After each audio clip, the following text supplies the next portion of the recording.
I found my parents locked outside my own house, their lips blue from the freezing cold, while inside my in-laws were raising glasses and laughing like kings.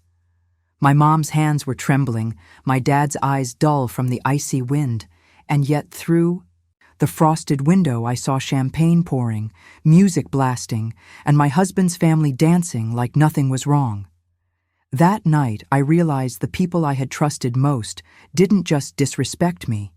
They humiliated the very people who gave me life. And in that moment, I decided I was going to make them pay in a way they'd never forget. Before I continue, don't forget to hit that subscribe button and share this story, because what happens next will shock you even more. The truth is, my husband Ethan's family always treated me like I wasn't good enough. They whispered about my poor upbringing, mocked my parents' modest clothes, and rolled their eyes when I spoke. Still, I stayed quiet, thinking marriage meant unity. But that night, when my parents came by to surprise me for my birthday, Ethan's sister slammed the door on them. She told them, "This is a family event, not a charity shelter." Then she locked the door, leaving them shivering in the cold, while everyone inside toasted to success. I tried to rush to the door, but Ethan's mother grabbed my wrist and hissed, "Don't embarrass us. They don't belong here." My blood boiled, my heart raced, but I forced myself to stay calm, because if I reacted in anger, they'd win. What they didn't know was that I had been building something in silence for years, something far bigger than the fake wealth they flaunted. And when the time was right, I'd expose everything in front of the same people who laughed at me. As I looked out the window again, my mom caught my eyes. She didn't say a word, but the disappointment, the shame, and the hurt in her gaze cut through me like glass. That was the exact second I swore I'd make every single one of them regret underestimating me, and that's when I made my first move, one that turned their entire celebration upside down. I walked back into that living room where Ethan's family was clinking glasses, laughing so loud it drowned out the sound of my parents knocking at the door. My chest was burning, but I forced a smile. I picked up a glass of champagne and said loud enough for everyone to hear, "It's funny, isn't it, how some people think wealth gives them the right to treat others like dirt." The laughter died instantly. Ethan's sister shot me a glare, and his mom raised her brows like I was the rude one. Ethan muttered under his breath, "Jasmine, don't start." But I wasn't starting, I was finishing. What none of them knew was that while they mocked my parents for being poor, I had spent the last 5 years working day and night on a business I never told anyone about. They thought I was just Ethan's wife who should be grateful. What they didn't know was that the house we were standing in, it wasn't Ethan's, it wasn't his family's, it was mine, bought under my name, with money I earned in silence. Ethan's father chuckled bitterly, trying to dismiss me. "Oh, please, Jasmine, don't spoil the mood. We know who really pays the bills here." His words cut, but instead of breaking me, they fueled me. My hands tightened around the glass, and I said calmly, "You'll regret saying that." I walked toward the door, unlocked it, and let my parents inside. They stumbled in, shaking from the cold, their faces pale. My mom whispered, "Sweetheart, we didn't want to cause trouble." My throat tightened, but I steadied myself. "You didn't. They did." The room grew tense. Ethan's sister rolled her eyes. "Really, Jasmine? Bringing them in here when we're celebrating? This is embarrassing." That was it. My patience snapped.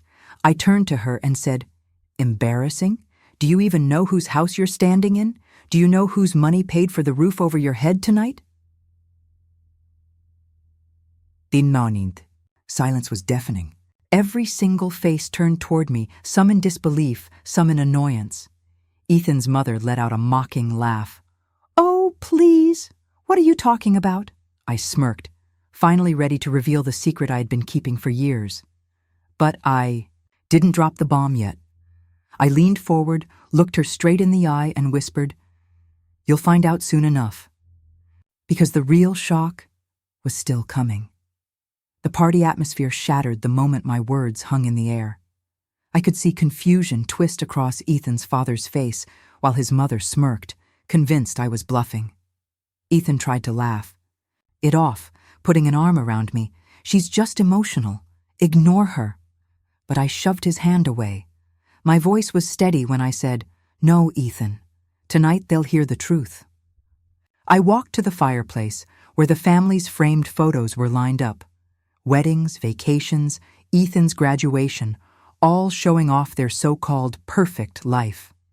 I lifted one, staring at the frame like it was mocking me. You've all built your identity around status, money, appearances. But let me ask you, what happens when the person you thought was beneath you turns out to be the one holding everything together? Ethan's sister scoffed. Please, Jasmine. You don't even have a job. Ethan told us you were too busy with your hobbies. Her words were sharp, filled with the same poison she'd spat for years. I smiled faintly, then reached into my purse. My parents watched silently, my mom clutching. My dad's arm for support, not knowing what I was about to do. I pulled out a sleek leather folder and placed it on the coffee table. The sound of it hitting the wood made the entire room pause. What's that supposed to be?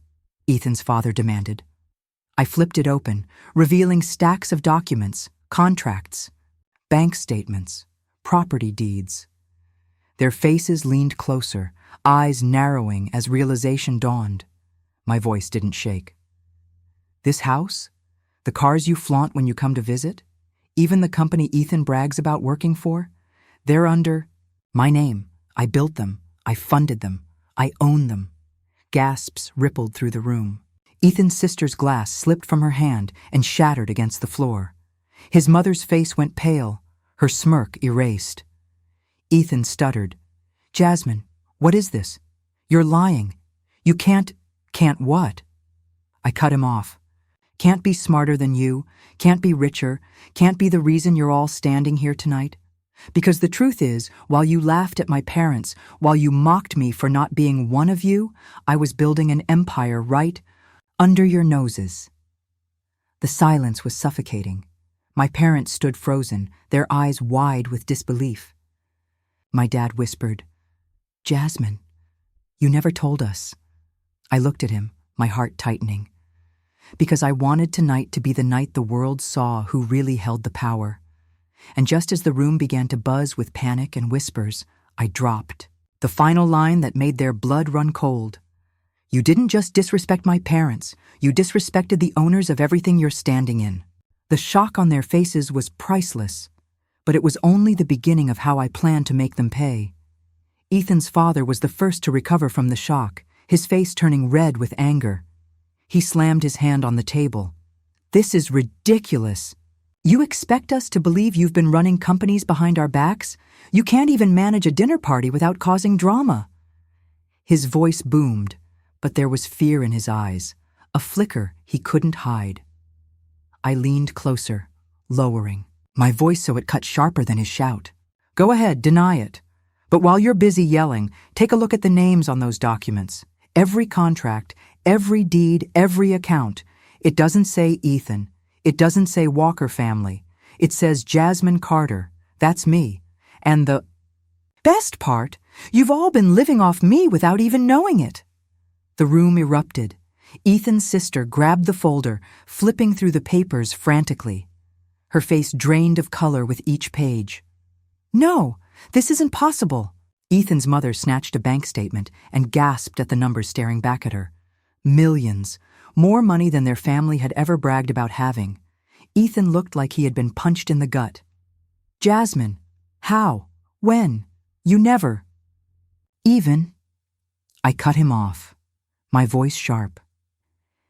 Because I learned the hard way that when you tell people your dreams, they laugh. When you show them your effort, they mock you. So I stayed silent. I worked. I saved. I built. And while you all threw parties and wasted money to impress each other, I invested. I created businesses. I made moves in silence. And now, I don't just own this house. I own the company that signs your paychecks, Ethan. His jaw dropped. His father choked on his drink. The room felt like it tilted under the weight of the truth.